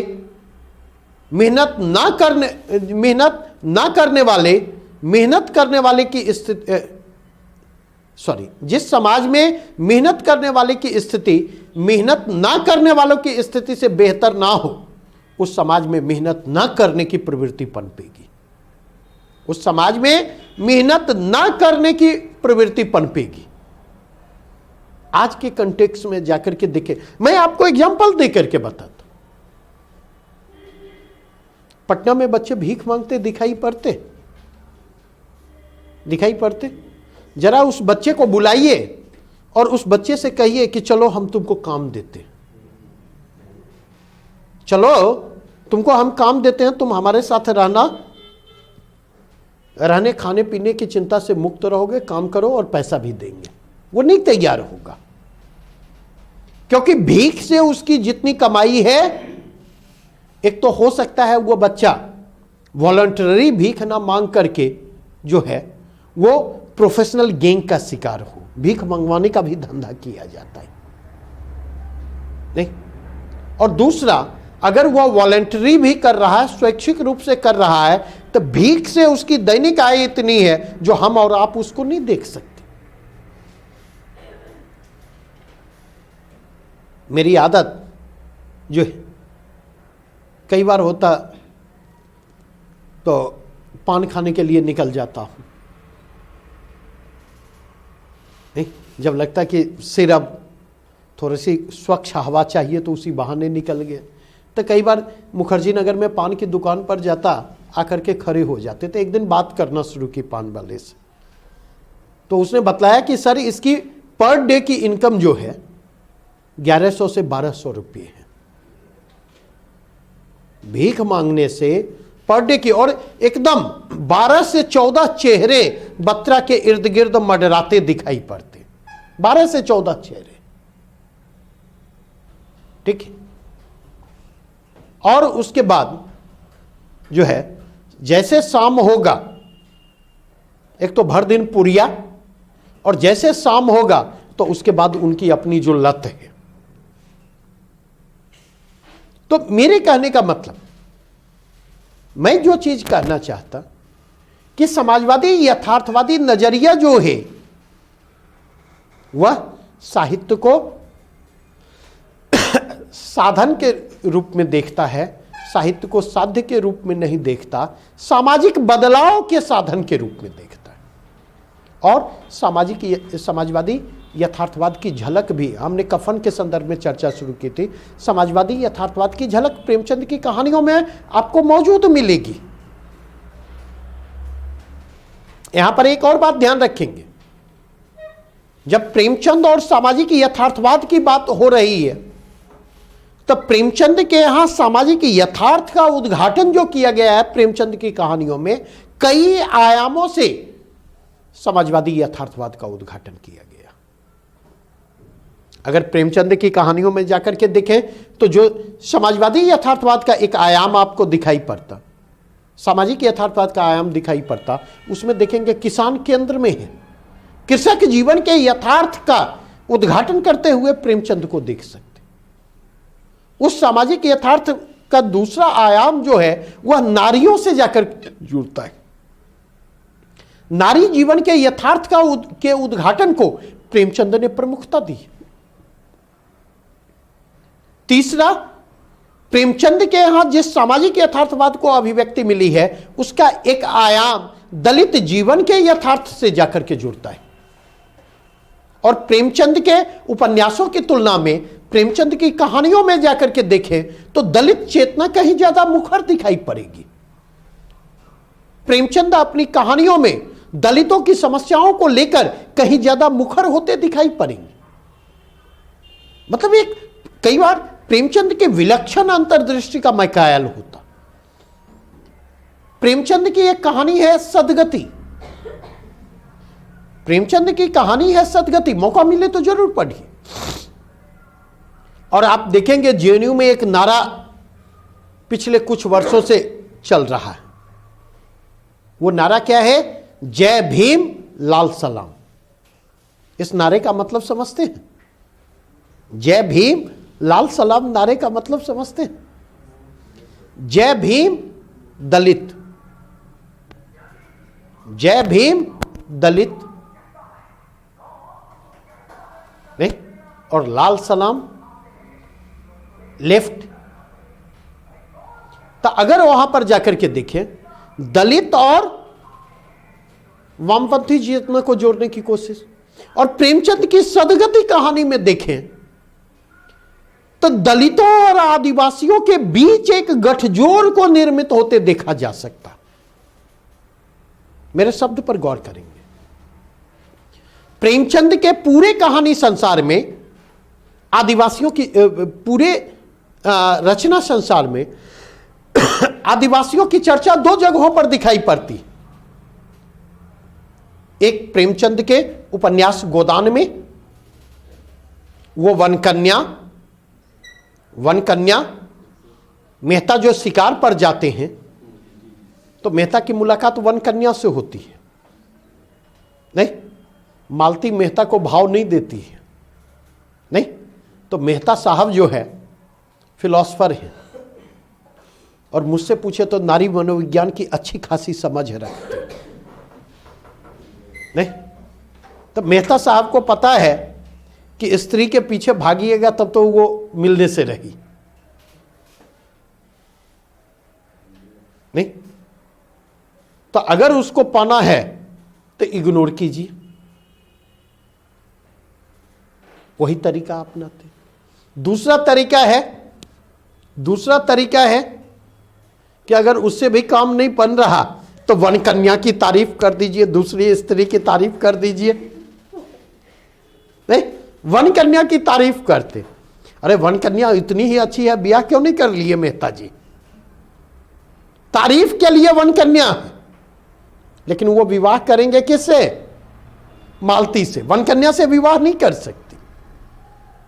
तो कहीं ना कहीं मेहता के लिए वनकन्या जो है वह माध्यम है जिस माध्यम से वो मालती को हासिल करने की कोशिश करते, उनके करीब पहुंचने की कोशिश करते। बस गोदान में आदिवासी की चर्चा इतनी ही है। लेकिन अगर सदगति कहानी में आप जाकर के देखें तो सदगति कहानी का जो दुखी चमारे हैं, दुखी चमार आप अगर देखें चिलम के लिए कहां जाता है? काम कर रहा है वह पंडित जी के घर में, लेकिन जब चिलम की जरूरत पड़ती तो वह जो है चिलम बभन टोली में उन्हें नहीं मिल सकता। चिलम टोली के लिए उसे जाना पड़ता है गांव के एक छोर पर जहां पर गोंड रहते हैं, चिखरी गोंड।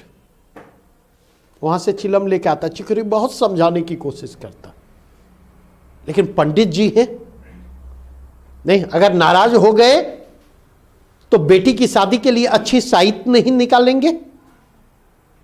परिणाम क्या होता?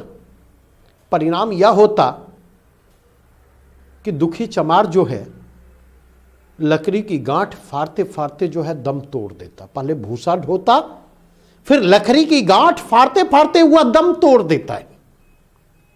लकड़ी की गांठ फटती है, मानो हुआ लकड़ी की गांठ ना हो करके वर्णवादी जातिवादी समाज की गांठ हो, वह मनुवादी गांठ। लकड़ी की गांठ तो फटती है, लेकिन दुखी फटी हुई गांठ को देखने के लिए जीवित नहीं रहता, वह निढाल पड़ जाता है। दुखी की मौत की खबर चिखरी गोंड तक पहुंचती, और चिखरी गोंड ने जाकर के जो है चमरटोली में ऐलान कर दिया है कि खबरदार कोई दुखी की लाश को हाथ नहीं लगाएगा। कोई पुरुष हिलता नहीं है वहां पर। अगर आप देखें तो चिखरी गोंड जो है एक वर्ग चेतन चरित्र के रूप में सामने आता है। ठीक उसी प्रकार जिस प्रकार गोदान उपन्यास में चूहिया को देखें तो भले छोटा चरित्र हो, लेकिन चूहिया एक वर्ग चेतन चरित्र है। जिस तरह चूहिया अपनी वर्ग चेतना के जरिए गोबर के बिखरे हुए दाम्पत्य को संभालती है, गोबर के दाम्पत्य को बिखरने से रोकती, उसे संभालने और सहेजने में मदद उसकी करती, ठीक उसी प्रकार चिखरी गोंद जो है वह कहीं न कहीं सहानुभूतिशील है दुखी के प्रति। दुखी की मौत से वह आक्रोशित है, और उसकी घोषणा का असर यह होता, उसके आह्वान का असर यह होता, चमरटोली का कोई भी पुरुष जो है वह लाश उठाने नहीं आता है। महिलाएं आती हैं, होरी की लाश पर रो धो करके चल जाती है।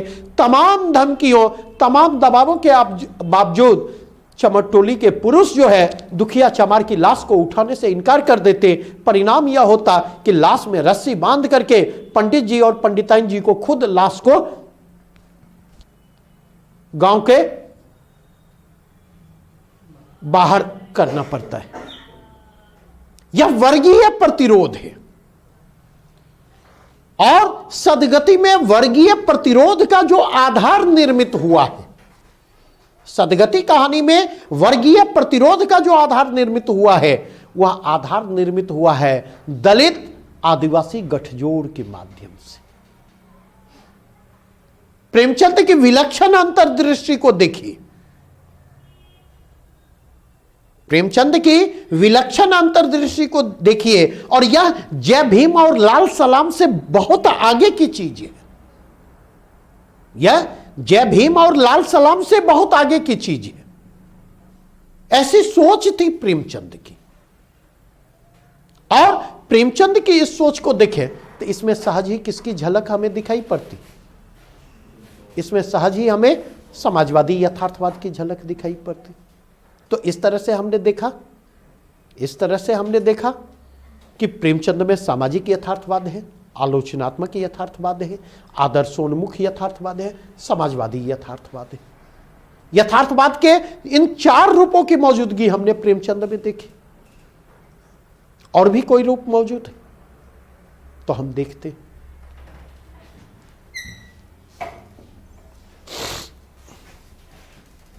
तो मैंने अब तक आपके साथ चर्चा की यथार्थवाद की, प्रकृतवाद, यथार्थवाद, यथार्थवाद के दो रूपों की, भौतिकवादी यथार्थवाद, भावनावादी यथार्थवाद की। भौतिकवादी हमने बतलाया कि भौतिकवादी यथार्थवाद ही लियो टॉल्स्टॉय के नेतृत्व में सामाजिक यथार्थवाद के रूप में विकसित होता, और आगे चलकर मैक्सिम गोर्की जब उस सामाजिक यथार्थवाद को समाजवादी नजरिए से संदर्भित करते हैं तो वह समाजवादी यथार्थवाद में परिणत होता। यथार्थवाद की दूसरी धारा कौन सी है?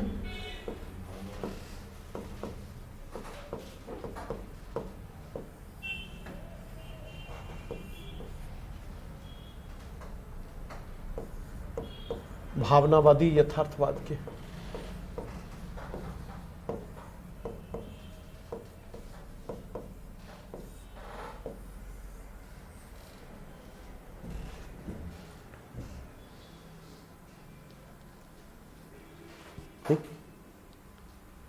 भावनावादी यथार्थवादी धारा जो है वह मनोवैज्ञानिक यथार्थवाद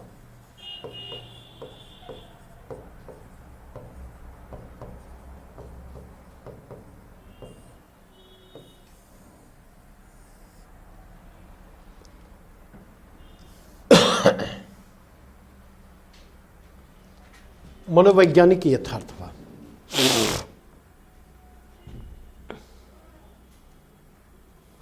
नहीं, मनोवैज्ञानिक यथार्थवाद क्या है?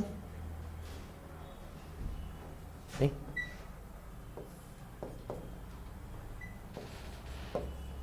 मनोविज्ञान के सहारे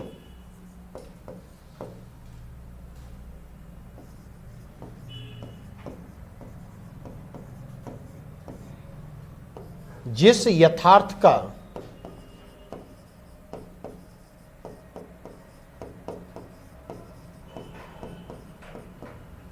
चित्रण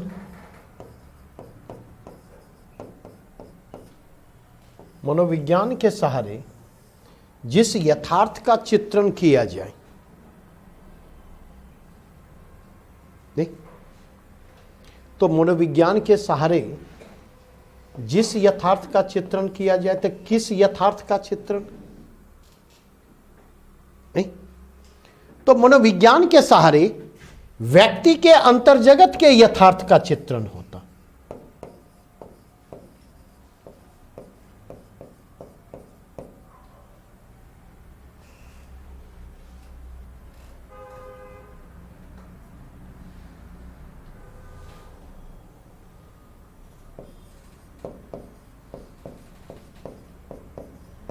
व्यक्ति के अंतर्जगत के यथार्थ का चित्रण होता।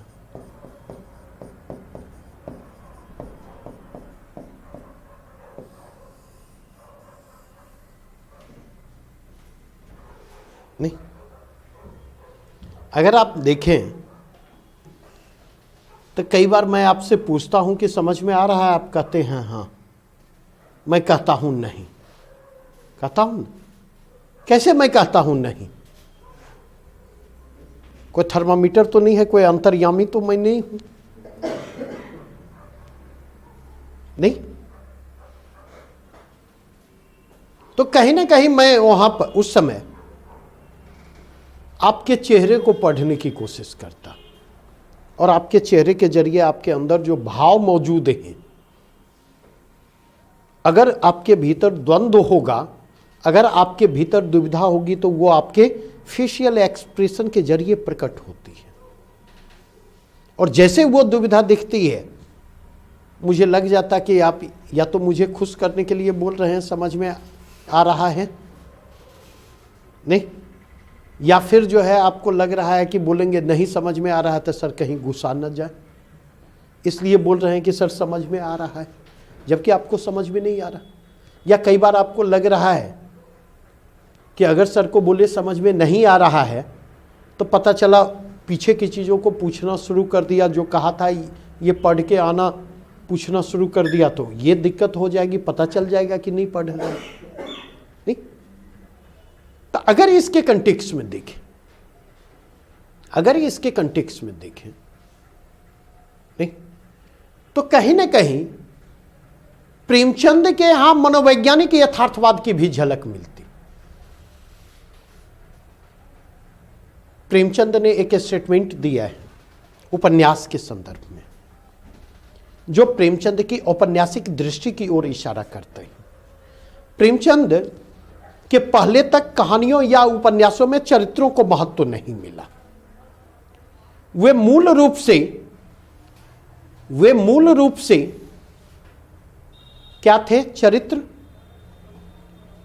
मूल रूप से उस दौर में कहानियों और उपन्यासों में मनोरंजन के तत्व की प्रमुखता थी, और चूंकि मनोरंजन के तत्व की प्रमुखता थी, इसलिए उसी के इर्द गिर्द कहानियों की संरचना, उपन्यासों की संरचना केंद्रित रही। चरित्रों को अहमियत नहीं मिला।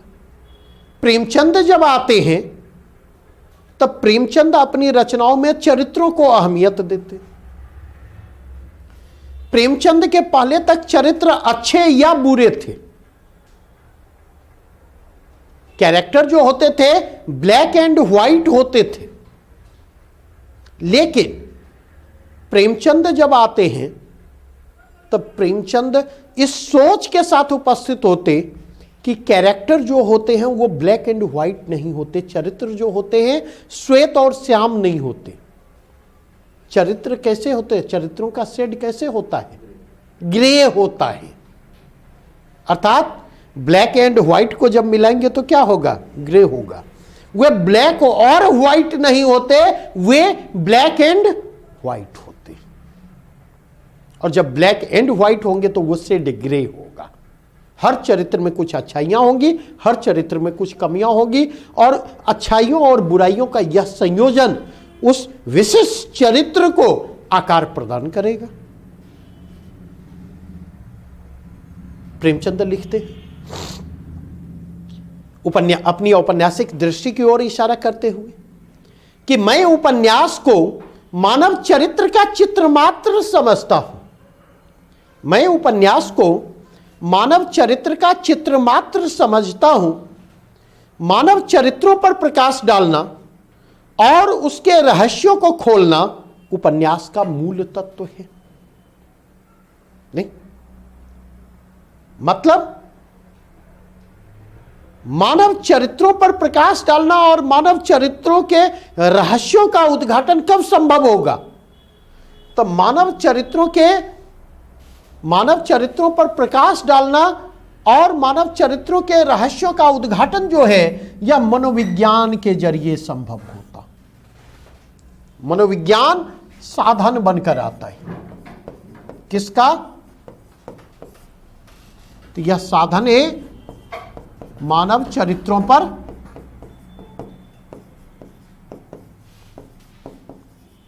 प्रकाश डालने और उसके रहस्यों को उद्घाटित करना।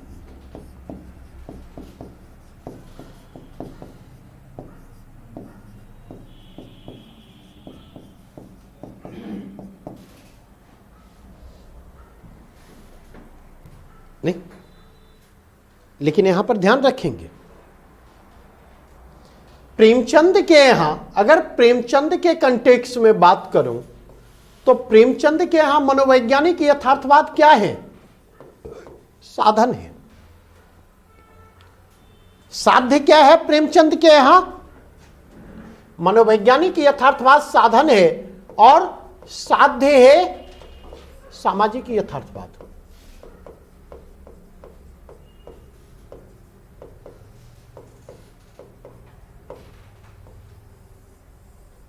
इसका मतलब समझ में आया? दरअसल प्रेमचंद सामाजिक यथार्थ के उद्घाटन के लिए मनोविज्ञान का इस्तेमाल करते हुए आते। सामाजिक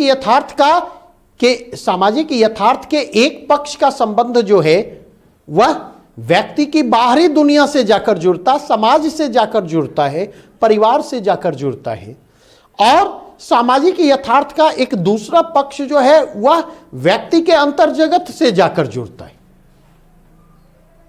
तो प्रेमचंद मनोविज्ञान के सहारे व्यक्ति के अंतर्जगत के उन्हीं पहलुओं को छूने की कोशिश करते, व्यक्ति के अंतर्जगत के जो पहलू सामाजिक यथार्थ को समझने, सामाजिक यथार्थ को जानने में सहायक है, अन्यथा नहीं। बातें स्पष्ट हो? अब तो डाउट नहीं होना चाहिए। अब अगर आप जाकर के देखें, यही मनोवैज्ञानिक यथार्थवाद जब साधन बनकर आता, नहीं, यही मनोवैज्ञानिक यथार्थवाद जब अंतर्जगत का,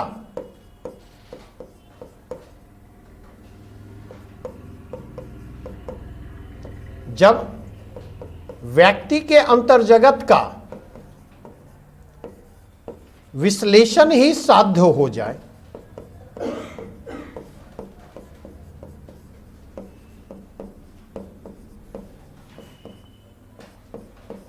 जब व्यक्ति के अंतर्जगत का विश्लेषण ही साध्य हो जाए, तो मनोवैज्ञानिक यथार्थवाद किस में तब्दील हो जाता? तो वह मनोविश्लेषणवादी यथार्थवाद में तब्दील हो जाता।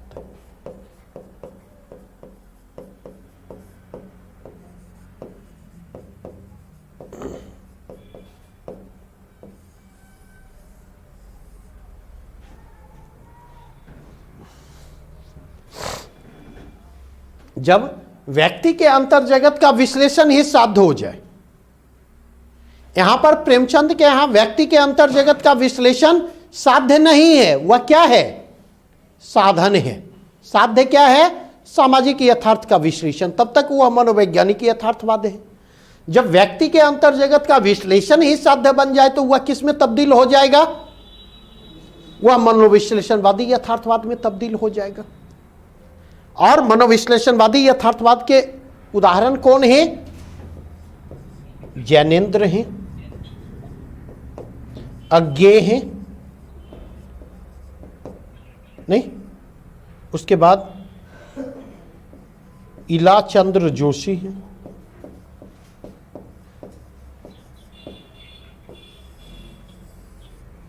आप अगर जाकर के देखें, आप अगर गौर करें तो आप यह पाएंगे कि प्रश्न उठा करके शेखर एक जीवनी और मनोविश्लेषणवादी यथार्थवाद पर प्रश्न पूछा गया है।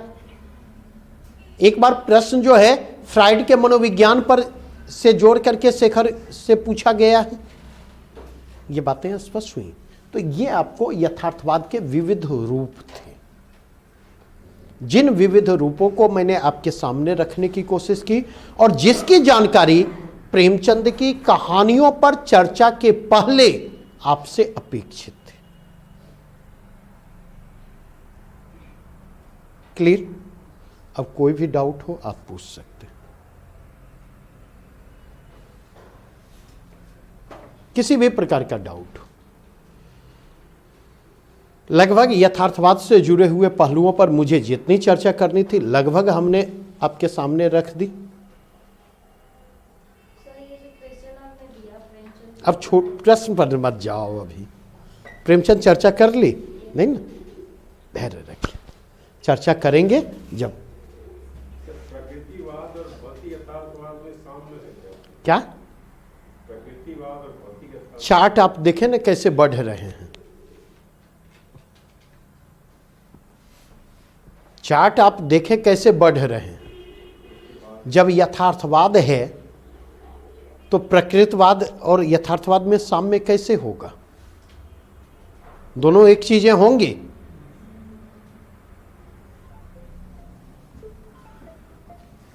और कुछ नहीं? तो आज की चर्चा यहीं पर रोकूंगा। इलाचंद्र जोशी, ठीक है, आज यहीं पर रोकूंगा। कल का क्लास ऑफ रहेगा, ठीक है। फिर परसों हम लोग मिलते हैं। स्ट्रेट फॉरवर्ड हिंदी कहानी, हिंदी की पहली कहानी कौन है, कहानी के तत्व क्या है, इसकी चर्चा करते हुए मोस्टली हम प्रेमचंद की कहानियों पर परसों पहुंच जाएंगे। कौन सी? जेरोक्स मिल रहा है?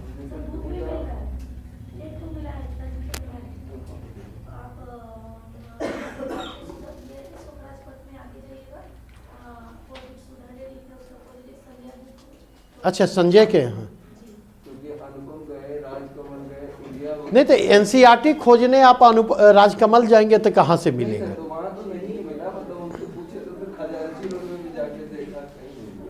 वहाँ पर देख ले, मोस्टली मिल जानी चाहिए।